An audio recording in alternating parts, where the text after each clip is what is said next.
Hello Gemini, how are you this week? Thank you so much for joining my channel, Green Lion Goddess.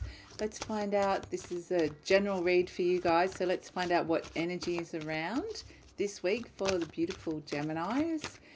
I'll be using the Mythic Tarot cards, so stories from the Greek myths will be coming out. And so what can we get for Gemini this week? Okay. Just got to split the cards and get straight into it. Great. We have the Sun and the Queen of Swords. So the Sun is the major arcana card. This is Apollo, the god of light and healing. And he's coming in super strong. And it's actually very interesting that I'm really drawn to the difference in colours between the Queen of Swords and the Sun, the yellow and the blue. The gold versus the blue feels like two very different energies happening here. Polar opposites is what I'm getting with the Queen of Swords. And the Sun card is really about connecting in to your light, to emanating who you are, connecting into you and the unique qualities of you. I feel like I am just emanating. The Queen of Swords is very much the rational mind. And so it's very much a case of, I think, what aspects of your life are you being a little bit too intellectual and rational and not allowing that soul expression to come out? So this is kind of the question that's been posed this week, Gemini. Because the Queen of Swords, she's sitting on her throne. See, the background is very barren. She's holding her sword upright. So the swords represent the element of air, but also represent your thoughts. So she's very resolute and strong in her thoughts, her intellect. She's not connecting to her emotion. She's throwing the jug of water away, the water representing emotions. But she's sitting quite strong and resolute. But see how the landscape is barren around her? She's not attracting anything or anyone because she's kind of being a bit too aloof, a little bit too not wanting to seem like, I get this real aloofness, like she's just holding herself above situations and things. And it's this sense of self-protection, having very high ideals about things and people and other. So people might not measure up. People might not measure up. So the Sun card is really about putting down those defenses and just being open and connecting and allowing yourself to be a bit human again. The Queen of Swords is very much like she cuts herself off from other people. She sometimes can be a lonely figure. So it might be a sense of, even though you're around people, there might be people that you like, that you connect with, but you're feeling a bit distant from them. It's feeling like you've, for whatever reason, you've distanced yourself and kind of cut yourself off a little bit, gone very much into this aloof, rational mind. Something about the situation hasn't felt safe for you, and it's almost this sense of isolation, feeling a little bit lonely. Now, the Sun card is very much the opposite to that. So the fact that we have this dichotomy happening between these two cards, I think that this is what's really going to come up. Your warmth, the Queen of Swords is not being warm. She's blue. She's the Ice Queen. The Sun, Apollo, his warmth is like beaming from him. And I'm really drawn to the Sun around his head, those beams of light around his head. It almost reminds me of Jesus-like, that enlightenment, that sense of just emanating enlightenment, emanating this soul energy. And so what I'm also really drawn to with the Sun card with Apollo is his musical instruments. The fact he's holding the lyre. He has got a bow as well, but I'm really drawn to the objects that he's holding in his hands. So he's got the lyre, the musical instrument, this lovely harp-like looking instrument here. And so what I'm getting is playing your own tune. So I feel like with the Queen of Swords, we're getting a lot off these two cards. With the Queen of Swords, you've been a bit distant and not given yourself to someone. Shut yourself off, put your defenses up, been aloof. And the Sun is like singing your own tune, actually connecting back into who you are, connecting back into that warmth with people. Now, I'm drawn to the bow. It hasn't got an arrow. So it's this sense of there is potential to actually reach your target, to actually pull the bow and reach the people that you want to connect with. But he's holding it, so the power is in his hand. The power is in your hands, Gemini. So it's saying maybe this week the question is, who have you shut yourself off from? And how can you open up again? Do you want to? And how are you shutting yourself off from being human, from the world, to kind of putting yourself up there, but not allowing yourself to really shine and express who you uniquely are? So that's the kind of question that's being asked this week of you guys, Gemini. Interesting. And then we have the Ten of Pentacles. So, the Ten of Pentacles is all about long-term commitment, achievement and success, what you've achieved in this life, security. It's all about, we see that in the card, there's a family. And this is Daedalus. He's an old man. So he's achieved, he's worked hard to get to where he is. He's surrounded by abundance. He's surrounded by stability. He's surrounded by his family. We can see the grapevines growing up, the pillars. The pillars represent stability. The vines represent abundance. See the background, the clear water, happiness, the water representing your emotions, feeling at peace with what you've achieved in the world. And where you're at with this sense of contentment and commitment. And the Pentacles are all about worldly success, what you've achieved in your life.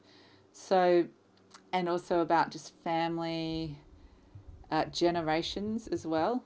What legacy you're putting out into the world in terms of there's generations in this card. So that's what I think we've been asked with this Sun card and the Queen of Swords. It's the same question of what part of you are you not giving to the world? Are you cutting yourself off?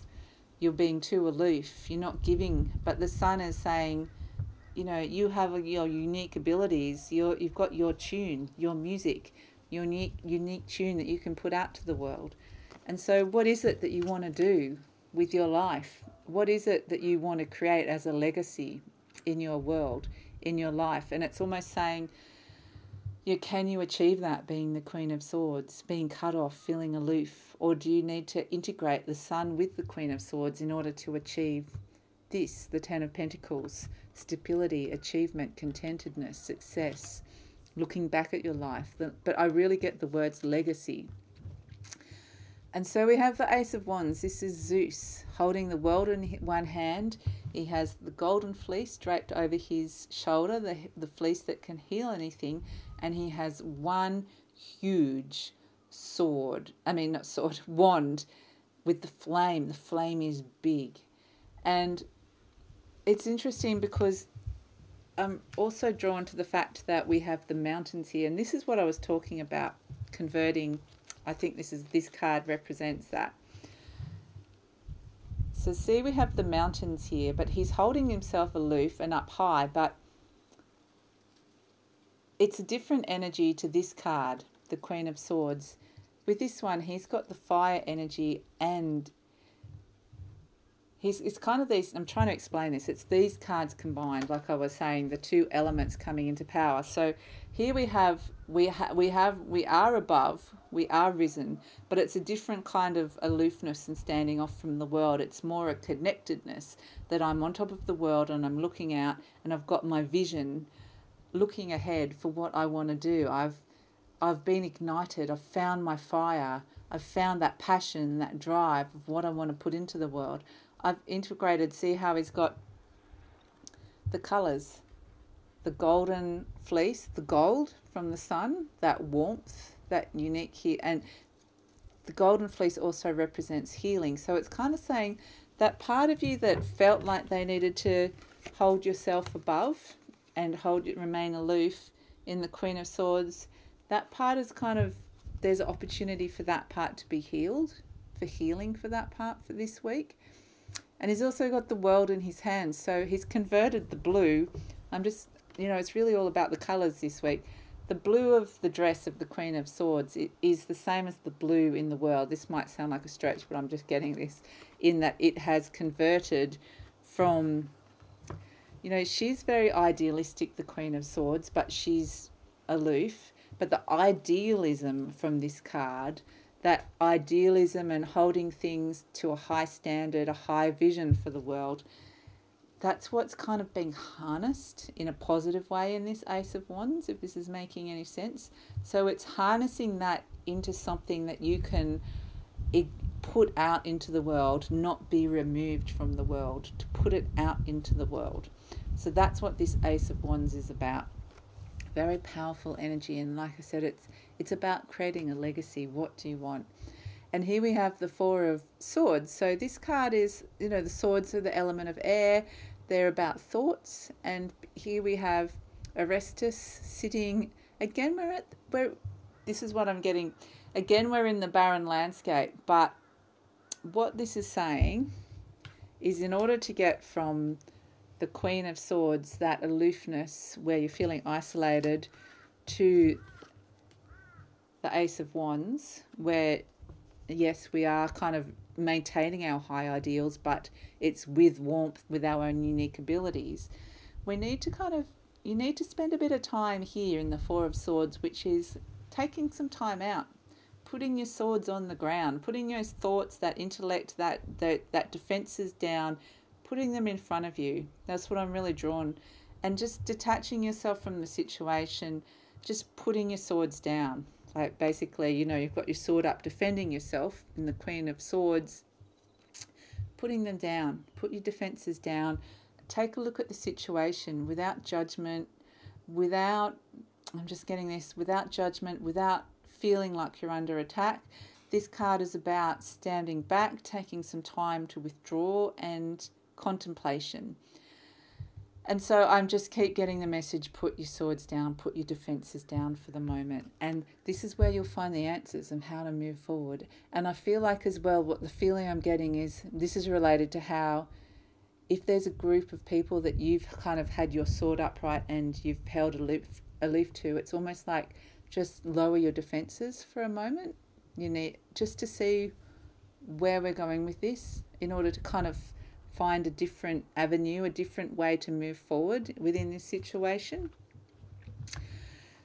So I'm going to pull one last card for you guys, Gemini. A message from your soul, from up above, the soul energy or divine energy, whatever it is that you call it, higher source energy. Just a little final parting message for Gemini. What do we have for these guys, for you this week, but relating to this situation? Okay, just going to cut the cards and see what we come up with. Justice. Okay, interesting. So this is Athena, the goddess of truth, the goddess of justice, the goddess of wisdom. And often sometimes the Libra card, because of the scales, weighing something up. Now, it's interesting that she's got the same sword, upright sword, as the Queen of Swords. So she still has her intellect. She still has that very strong mind, weighing something up rationally. And she's got the wisdom, the white owl next to her head. But what I'm also really drawn to, and again, it's just this sense of integrating those two energies. So lowering your defenses and opening up. Because what Athena is doing, we've got the pillars, which we have in the Ten of Pentacles. We've got creating foundations for stability and long-term legacy. We've also got, this is what I'm really drawn to, is the black and white patterns. And what I'm getting is that this situation isn't black and white. So sometimes with the Queen of Swords, we might just be a little bit like seeing something as black and white. It's either this or it's that. With Athena, it's saying, yeah, you can weigh up the situation, you can hold high ideals, and you can find balance in your life with that. But it doesn't have to be black and white. It almost feels like you can see... What am I getting with this? I'm getting that you can see order, but it is not... what I'm getting is it just needs to be a slight shift in perspective, and you will see the order that is there. So I'm just getting that you're probably a little bit too harsh in your judgment of the situation and how you are. Your barriers are just a little bit too black and white at the moment, and it's this card and this message is saying you can achieve that, still achieve that high ideal, achieve what you want, but there's just a slight shift in how you approach it, in how you're open to that, how you're judging the situation. So that's the message of this card, Athena, the goddess of justice and truth. So Gemini, I hope that makes sense for some of you guys. And if you'd like to hear more, I'll be uploading these at the same time each week. So please like, subscribe, or leave me a comment. Have a great week and see you next time. Bye.